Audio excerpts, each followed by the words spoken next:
throughout the Philippines.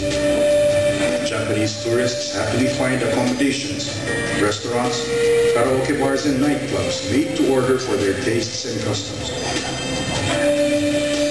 along with attractive hostesses who speak and sing in Japanese. It was not always like this.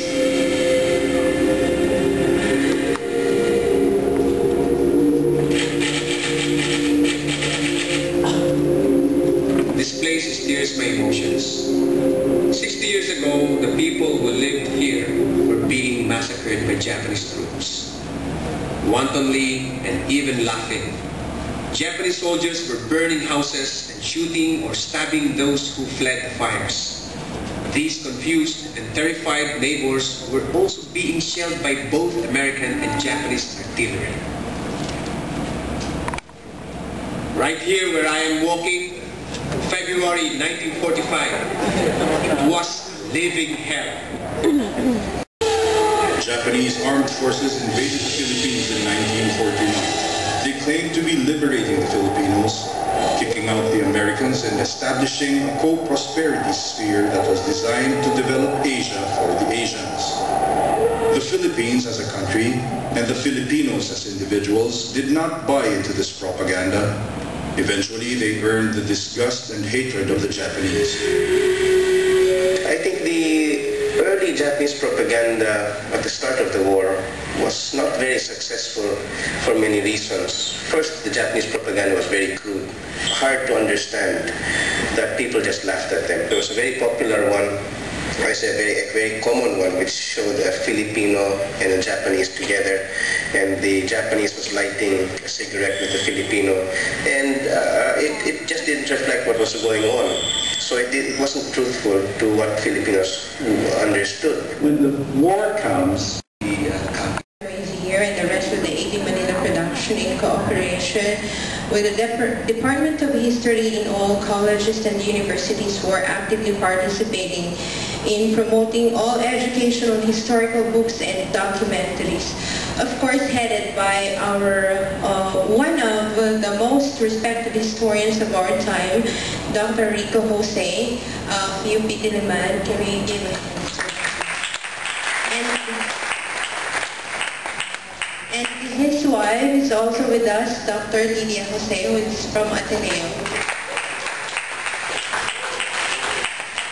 We would like to extend our gratitude to all of you who came today to watch Manila 1945, The Forgotten Atrocities. We came up with this documentary in response to the plea of the World War II survivors, and I'm very honored to participate. I'm very honored to be one of the participants of this documentary, and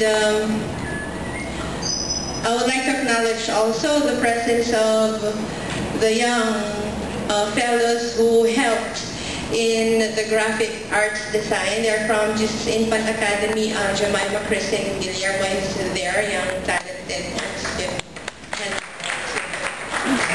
Okay. His first assignment, which is War in Pacific, he came across a lot voluminous files in our research in the U.S., Maryland, U.S. Archives, Norfolk, Virginia, and the MacArthur Memorial. And we finished his first movie. And then, anong gagawin natin sa mga itong mga atrocities, because we really came across real details of the atrocities. Sabi namin, sige, let's make another one. So here it is. By the way, we are coming up again with another documentary entitled The Unsurrendered.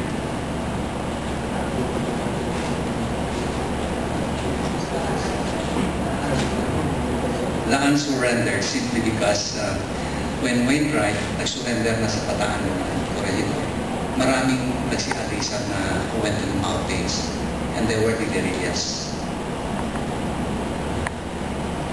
I might add a few more words. The process of doing the interviews, it was Peter Parsons and Lucky who did most of the interviews, but most of those spoke for the first time. This is such a painful memory that it really took a very strong personal appeal to these people to open up, because the experiences were so painful that it took more than 50 years to be able to. There are still some people who are alive who don't want to talk about it at all. So insofar as the interviews, this can be a very painful process. The photographs and the moving pictures are available.